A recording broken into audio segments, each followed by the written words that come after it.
Welcome once again. Welcome to this week's video homily. As we get closer to Advent, the lectionary readings start to get an apocalyptic feel. Beware, watch out. It's all a bit doom and gloom. Well, today we have a dire prophecy from the prophet Zephaniah in the first chapter. Now, you may not have heard of Zephaniah. He's an ancient Hebrew prophet, a minor prophet as he's called, and his writings are a little tiny 3-chapter book wedged in near the end of the Hebrew Bible or the Old Testament.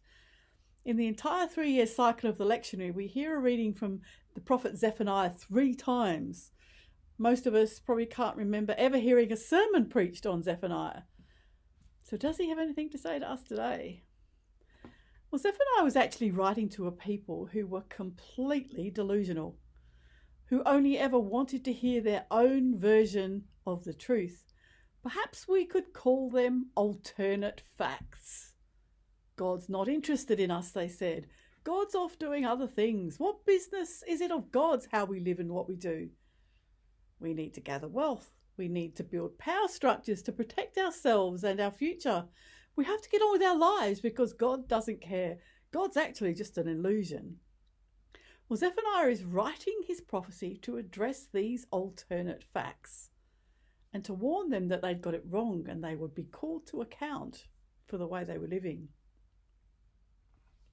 As human beings, we sometimes have a tendency to reject things we know that are true or accept things we know are false so that we can fit in with our friends or our peer group or with whatever is the conventional wisdom of the world around us.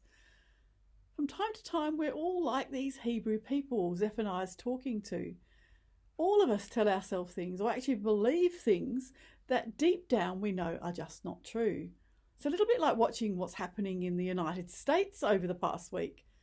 We see a world of very strange delusion that's operating apart from any facts or truth, where people are convinced that their view of the world is right without much evidence. Right at the heart of Zephaniah's prophetic poetry is a shockingly clear message. The people thought that God was a relic of a bygone era, a God who'd been made irrelevant through the growth of their human understanding and human knowledge. Facts and truth didn't matter. They believed they were free to do as they pleased, absorbed by their own schemes and plans, only rarely taking any notice whatsoever of the needs of others.